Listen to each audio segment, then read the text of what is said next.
Buenas noches muchachos o buenas tardes, son las 3:30 de la tarde.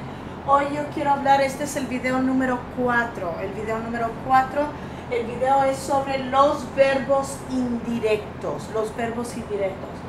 Los verbos indirectos, por ejemplo, gustar y encantar son verbos indirectos. Pero gustar y encantar tienen 10 otros hermanos. Hermanos es que estos verbos funcionan. Estos verbos funcionan muy similarmente.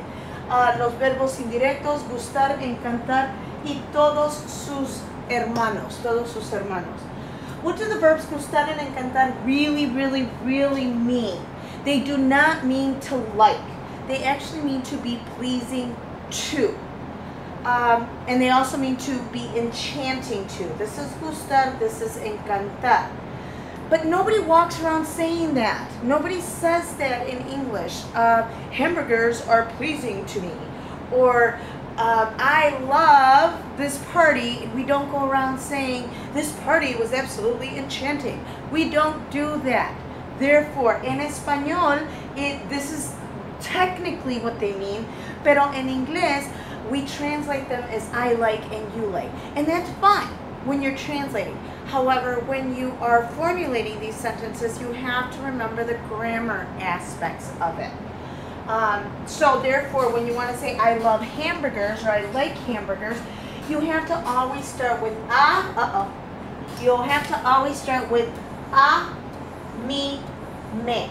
So this is all that junk that I was doing the other day with a, mi, me, a, ti, te, a, ellos, les. We will practice more of that tomorrow in class, but for now, just know that that's what I'm talking about. Okay?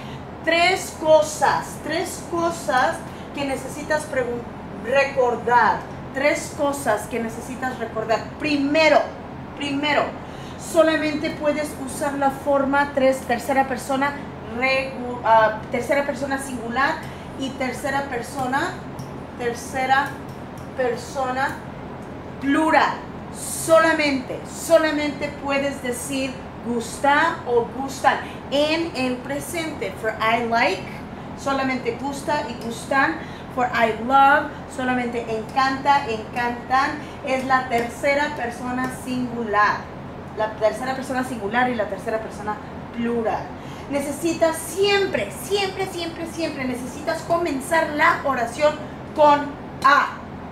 Siempre necesitas comenzar la oración con a. Y 3. Subject equals noun equals article. The subject, if it's a noun. Subject equals noun equals article. If the subject is a noun, then you have to have the article. You just have to. Okay? So therefore, ¿cómo se dice I like? I like is either a mí me gusta or a mí me gustan. How do you say you like? A ti te gusta?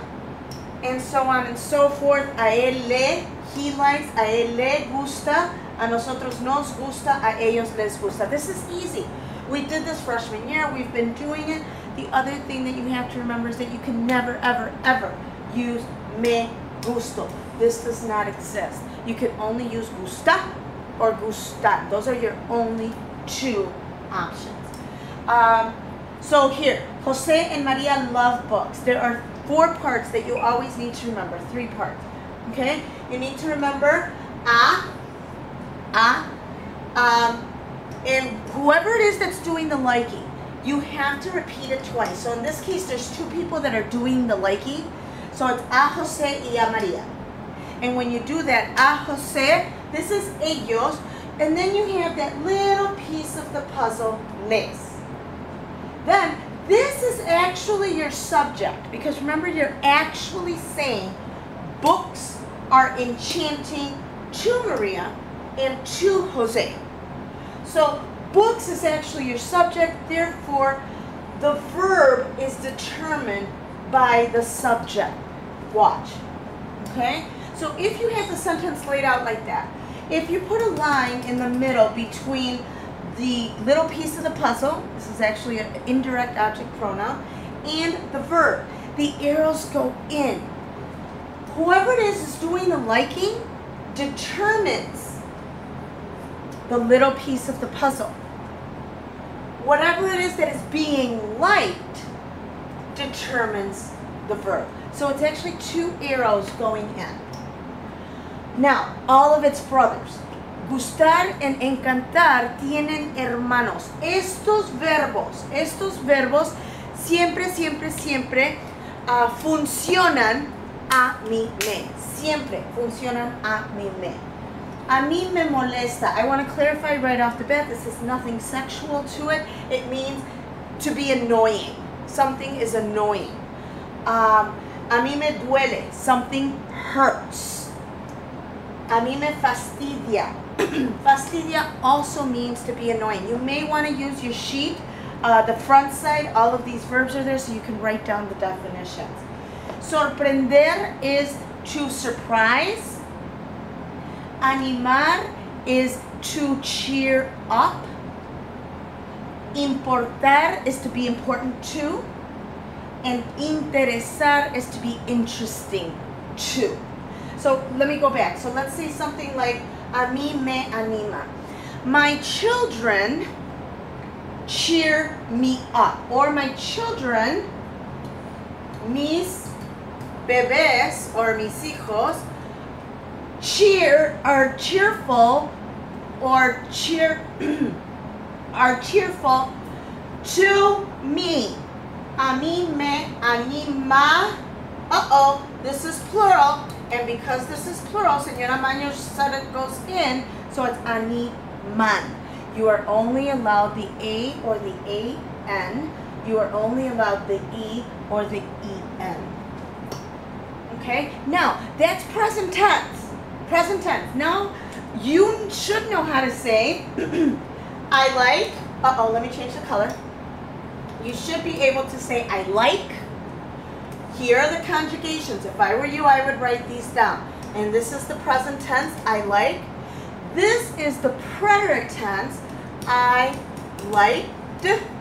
I liked. For example, I liked Dancing with the Stars last night. A mí me gustó Dancing with the Stars. Or if it's plural, I liked the burritos from Chipotle last night. A mí me gustaron los burritos de Chipotle anoche. I used to like. It was in the past, and I did it more than once. So that's why your only options are your only options are aba and aban. Your only options here are gustó or gustaron. Gusta or gustar. I also gave you the conjugations for ER or IR verbs. Sorprende, sorprenden, sorprendió. Notice, tiene un acento sobre la O. Sorprendieron. And sorprendía. This is an ER verb in the imperfect tense. I used to surprise my babies at school. Yo sorprendía a mis bebés, or such and such was surprising to me. Mis bebés me sorprendían. Okay? Es todo por hoy y terminamos. Hasta mañana, muchachos. Adiós.